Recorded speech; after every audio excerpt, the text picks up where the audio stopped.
Ladies and gentlemen, boys and girls, it is now time for the best real estate podcast online. It is time for Lakeway Area Real Estate Talk Live with Mike and Dave Elkins, presented by Elite Realty Group. As always, on every show, we try to bring you some real estate information, give you some information of value, but also that you are prepared and have a little bit more knowledge about the real estate industry. We are fully aware a lot of people are intrigued about it. So again, we've created a show just so we can get in. Too. We are too, yeah. It's really cool. So we're going to give you some information today. We're going to talk about what to look for in a fixer-upper. We have a lot of calls that come through our office, a lot of inquiries that come through our website of people that wants information about fixer-uppers. Right. Again, they're intrigued by them. They want to know, again, what's the opportunity that TV. May be. That's right. Watch all these shows, again, fix and flips that you see. So again, that's kind of brought awareness to the fixer-upper type of homes. Right. So we're going to give you some information today of what you need to look for should you be looking for a fixer-upper type home. Here's what I want to say about some of this, though, before we start giving you some things to look for in the home. A lot of the information that we give you today, you're going to really have a decision to make, because we find that people look for fixer-uppers for two different reasons. Some people look for the fixer-upper style home that they're going to fix it up and they're going to live in the home. Right. You're okay with doing the repairs, doing the fixing up of the home, because again, you're going to make it how you want it. You're going to fix it up and you're going to keep it. Right. But we also have a lot of people that look for a fixer-upper because they want to do, again, as the TV shows show you all the time, they want to do the fix and the flip. Right. They want to fix it up, flip it, hopefully make a little bit of income from it. We will tell you that in the market that we're in right now, those are few and far between. Yes. Right? Yes. Now, the fix and live in, there's some opportunity there for you for those. But the fix and flips, not that they're not out there. They are out there. There's few and far in between. They're few and far between. So, again, we're going to give you the information today. In our market. They might be different other places. Absolutely. And again, these mortgage companies, these banks that, again, have the foreclosures, they've kind of changed what they do, and they give people who, again, want to live in them the first opportunities before they give them to investors. So that, again, is attributing to why there are fewer of those available for you to be able to do that. So, again, we want to give you some information today that's valuable to you that you want to look for in a fixer-upper home. Now, this information is going to benefit whatever side of the fence you may be on. Yeah. Fix it to live in it or fix it to flip it. This information will still be some information that you can use. So here's what we want to talk about in number one. The number one thing, and again, it's not number one, but it's just number one we're giving you today. What to look for in a fixer-upper style home is location. I'm going to say that's number one. It probably definitely is. Number one. It probably it's definitely always is. Number one. That's what I was going to say. In any type of real estate that you're looking to purchase, location is a big deal. All right? It is a big deal. Fix and live in it, because one day you may want to sell it. You want it to be in a good location. You want to look at the neighborhood again and see what is the projection of the neighborhood. Is my neighborhood a neighborhood, again, that have a lot of these fixer-upper style homes, and they're all getting done that way? So it's brought the neighborhood from a 60s or a 70s style neighborhood, bringing it up into where we are today. You want to look at those things, the location of it. You don't want to get necessarily a fixer-upper, especially either way, that, again, you're going to have just this immaculate style home that's in a neighborhood of homes that still need that to be done to them. Right. It's hard for you to be able to get the value back out of that home that you're going to have to put in it to fix it up. Again, especially if you're looking for a fix and a flip there. Would you agree with that? Yeah, I was going to say, if you're working with a realtor, they're going to be able to tell you if you're in a good location. If you don't know, you can kind of look and see what's the neighboring homes. Are people taking care of their property right here? Is that to say that you can't go into a lower price neighborhood and still fix and flip? Sure, you can still do it. Right, but there's got to be a cap. You got to know. Here's what I got to pay for it. And here's what I can expect to get out of it. That's where, again, a realtor could tell you. Know the value of what it's your ceiling. Yes. I've seen homes here in our area where people's went in. It's been a $75,000 to $85,000 neighborhood.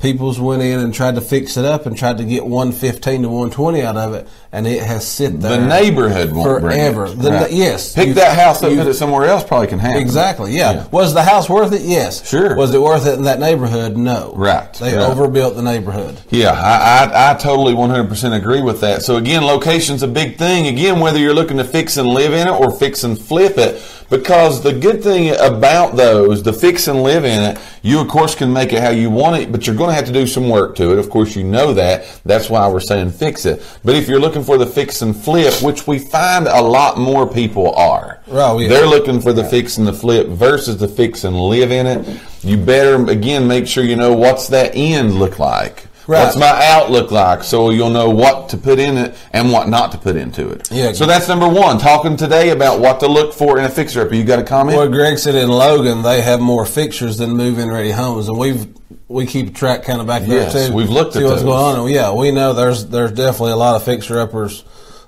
in Logan County, Mingo County, Boone County. Yes.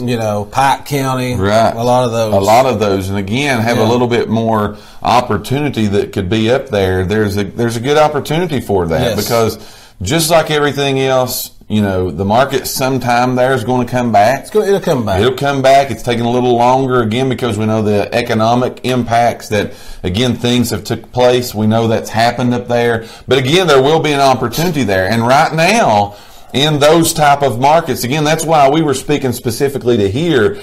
The fixer-uppers in this market have really, they've condensed. They're down a whole lot. Right. But again, there are some areas still in the country that you can really pick up some homes at a very, very nice price. Right. That will allow you to do some things, whether you rent it for a while, whether you fix it and flip it, that kind of, again, is up to you. As long as it's making money, it's money. It's money. That's right. Yeah. That's income on money. So that's number one, is the location of where the home is. Make sure that you take that into consideration. What do you got, number two? So number two would be the configuration or the layout of it. So not necessarily the layout, but 3 bedrooms is definitely preferred. Yes.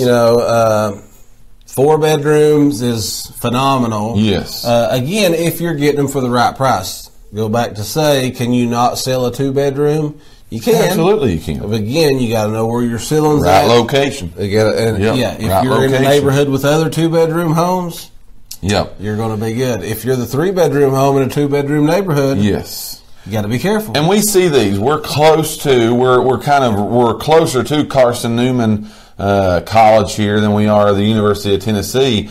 But you even see some neighborhoods, some places in and around like those schools that, again, people have took 1 and 2 bedroom homes, made them into a very good rental. Oh, yes. Again, they're renting them out by the bedroom. That's a good thing to do, right? Right. So, again, it depends on, what you're trying to do with this home. Fix and rent, fix and live, fix and flip. What is what's the purpose of it for you?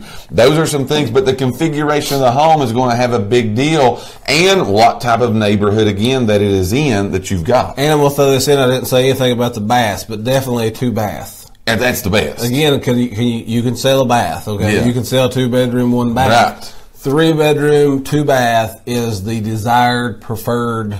Absolutely. That's the house people want. Absolutely. So again, if you just joined us, we're talking about today what to look for in a fixer-upper style home. The number one thing was location. Number 2 thing was the configuration of the home. Of course, if you're fixing it up, you can make a bedroom, knock out a wall, do this, do that. You just don't want to get caught investing too much money into the home. Again, that it doesn't make sense for you to be able to do that you can't either get your money out on the flip side of it, or when you go to sell that home, you're still a little bit upside down in the home. So these are some things, the reason why you want to look for these homes. Also, if you've just joined us, don't forget we got a poll question going today. We want to know, what is your favorite type of potato chips? Put your answer in the comment box and let us hear from you what that is for you today. Now, so Tommy's got you a good question here. All right, Tommy, go with it. Tommy says, what do you do when the house is nice but the neighbors is filthy? That keeps me from selling mine. Right. Well, that's one of those things, again, that we call it, again, the economic impact of the area. Yes. A lot of times you can't do anything, and that's a great question, Tommy. That is a wonderful question.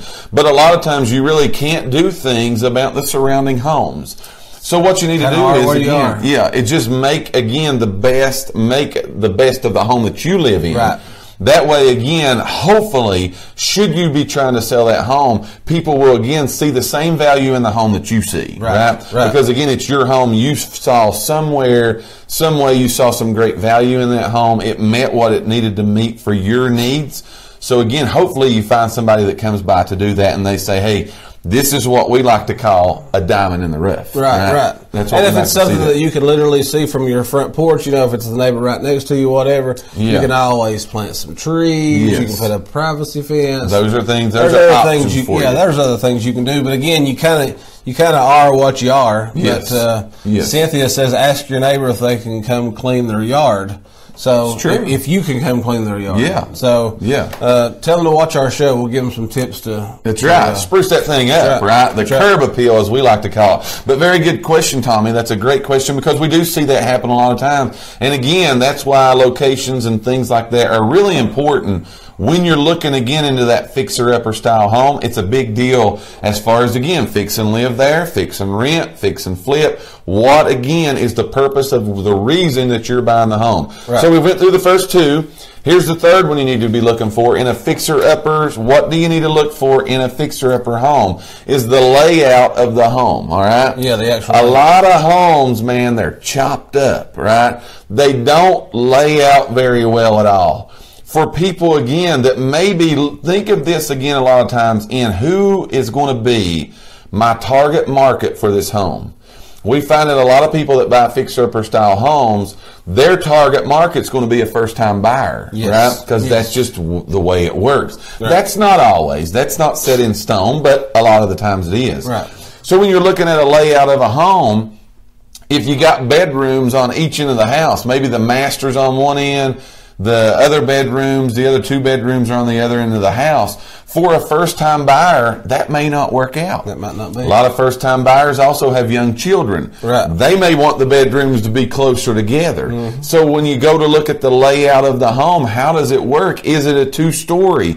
Where is the laundry room? Is the master where's the master? Yeah. Where are those things? Again, because of the resale, the implications that's going to come in on your resale, you're going to want to know the layout of that home. Now, are we telling you that they all got to be perfect? The chances of you finding a perfect home to fix and flip are very few. Yes. But again, we're giving you things that you need to look for because always, anytime you enter into the agreement with a fixer-upper, know you're out. Whether, again, that you're going to keep it, I'm fixing it to keep it, that's your out. I'm fixing it to rent it. Sometimes renters could care less where the bedrooms are. Yeah. Right? It just doesn't matter to them. Or I'm looking to fix and flip. Know your target. Again, who's my target consumer at the end of this? What maybe I be looking for as a potential buyer? Or at least the biggest class, if you would have that, of buyers. You'll want to know that looking at. So the layout of the home is a very... But if you're going to go in and start tearing out walls and moving walls around, again, we're getting into money. We're getting into money. Big time. Money's going to cost you money. Absolutely. So that's 3 of the 4. What do you got for number 4? So just the overall condition. Oh, yeah. I mean, if it's a complete gut, you got to take that into account. So cost. Again, we're going back to money. So just the overall condition of the house. I mean, does it have mold? Does it, or we turn off the whole roof? Right. So just the overall condition. Absolutely. You want to look at that again because, as we told you in the early part of giving you this information, what is the end result that you're looking for in the home? What's that going to be? So you want to know that because that lets you, again, set your parameters. And when you do that, don't go over. Right. We see so many people, again, that may go down the fixer-upper road, and at the end of the day, they put too much into the home and they go to try to sell it, and it ends up being a break-even or a very small profit for them that really wasn't worth the headache to go through the fixer-upper process in the first place. Right, and so a lot of times you got to look and see if you're a handyman, if you're a got carpenter skills, it's Sure. okay to tackle some of these jobs. The bigger ones, The bigger ones, yes. yeah. If not, I mean, a lot of times, again, this is stuff that we've seen that people who don't really know a whole lot, Right. they try to do this themselves, and sometimes in the end, that ends up costing them more money because most of the time, people's going to have a home inspection I done. agree, yes. So if you've come in and cobbled something up a little bit, They're going to slapped find a that. little fresh coat of paint on something, They're going to find it. it's going to come out. Yeah, they're going to find that. So again, those are some things, again, we want to give you some good information today. Hopefully this is beneficial because, again, we know that a lot of people are in that market of the fixer-uppers. You find a good deal, you want to do the work, you want to try to make a profit, that's an opportunity that could be out there for you. But also, you could find that fixer-upper that, again, you want, as Dave said, you've got the skills to kind of do some of the things yourself that you want to fix this home up. Again, we've talked about this, I think, before, but Sabrina and Greg, they've been going through a big process of doing a lot of upgrades and so on and so forth on their home that they purchase, and that is totally fine. But again, know your parameters, know your outs, know these things, these 4 things. Again, it's just some information that you can look for. Let's review them again before we take our second commercial break. Shout out to our cousin Dino up in Toledo, Ohio. Toledo, Ohio. Dino, good morning up there, man. Hope you're doing good, you and the whole family. Thanks for tuning in and watching this morning.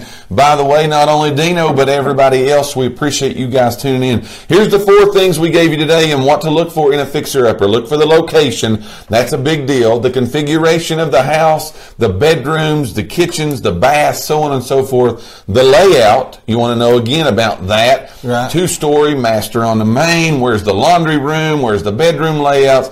And the overall condition of the home. Is this a project that I'm going to be able to invest my hard-earned money and my time in and be able to get out what I need to get out of it? We thank each and every one of you for listening to today's podcast.